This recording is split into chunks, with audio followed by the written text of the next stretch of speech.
It's really hard to talk about a subject like a woman's menstrual cycle because I'm not a woman. So I'm taking a very blind dive into a subject matter of which I can only speculate and off of my observations come to certain conclusions that um, may need not reprimand, but may need adjusting or fine tuning. And if any of that is the case, then please feel free to assist me in learning, because all of this is just a process of me learning. You see, the blood or blood itself originates from bone marrow.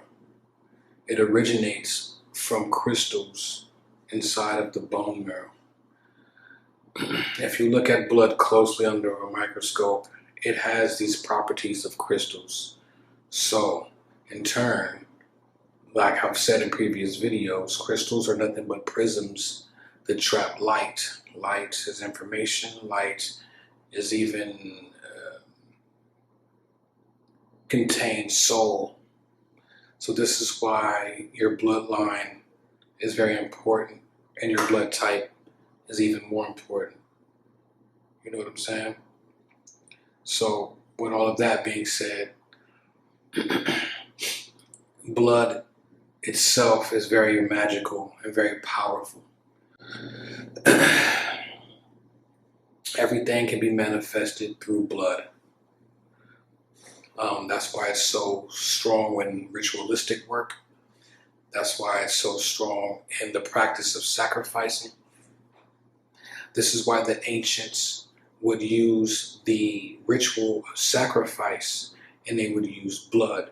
Now, mind you, sacrifices do not necessarily have to use blood, okay? But if one did use blood, there's a great power in that because of what I just explained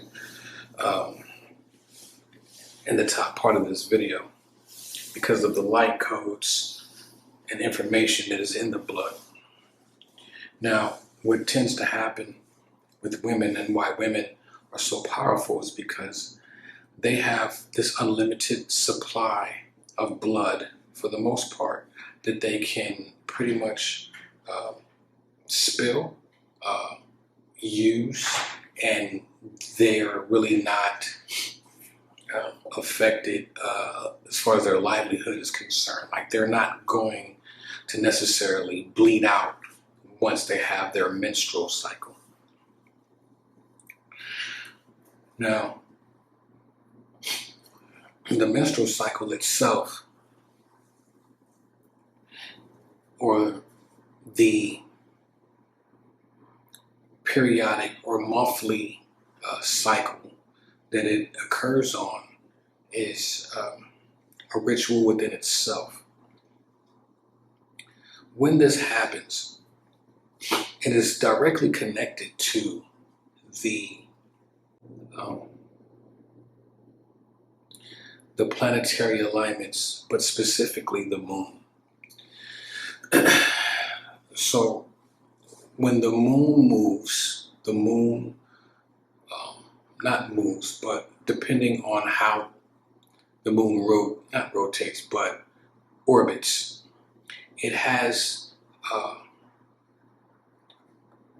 magnetic and electrical properties that move gravity. The blood itself is part of this. Now, each woman is different, but for the most part, there's groups of women that may have their cycles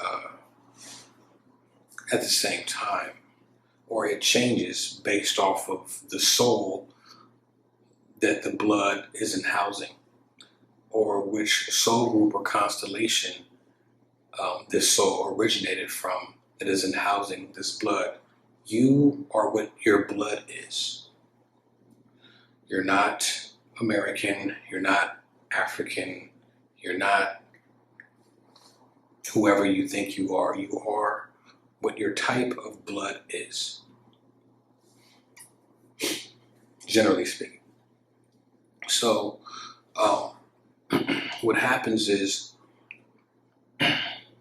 where man would take blood and perform rituals to manifest things from the spiritual realm to the physical realm, women do this naturally, and that's why they have great, great power. There's a condition, PMS, premenstrual syndrome, or PMDD, I think that's the acronym for the other condition, which creates women to go a little bit haywire. Not all women, but some.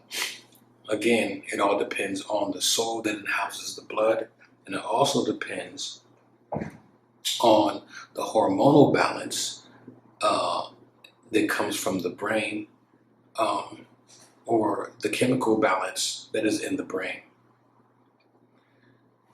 So these factors factor in with how one would react with the monthly ritual that comes through one's vessel in the form of a menses.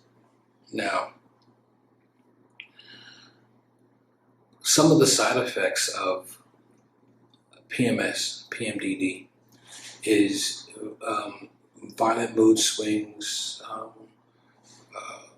irrationality, lack of concentration. And on the surface, these things seem very, very intolerable or undesirable side effects. But if you took a very deep look at it, this is nothing but heightened emotional states. That means the emotional body has tapped into a different gear that it is not necessarily used to being in. If one could harness or focus on this actual gift of emotional awareness, I'm pretty sure one would uncover things like ESP, telekinesis, telepathic abilities, and things of this nature. Because your emotional state is so heightened, this is why things may irritate you, things may bother you, is because you feel a lot more than you would normally feel. So 9 times out of 10, most people focus on the bad things that irritate them instead of the positive side of the energy spectrum. This actually is a gift, like I said before. This actually is a superpower that is not correctly used or understood as such.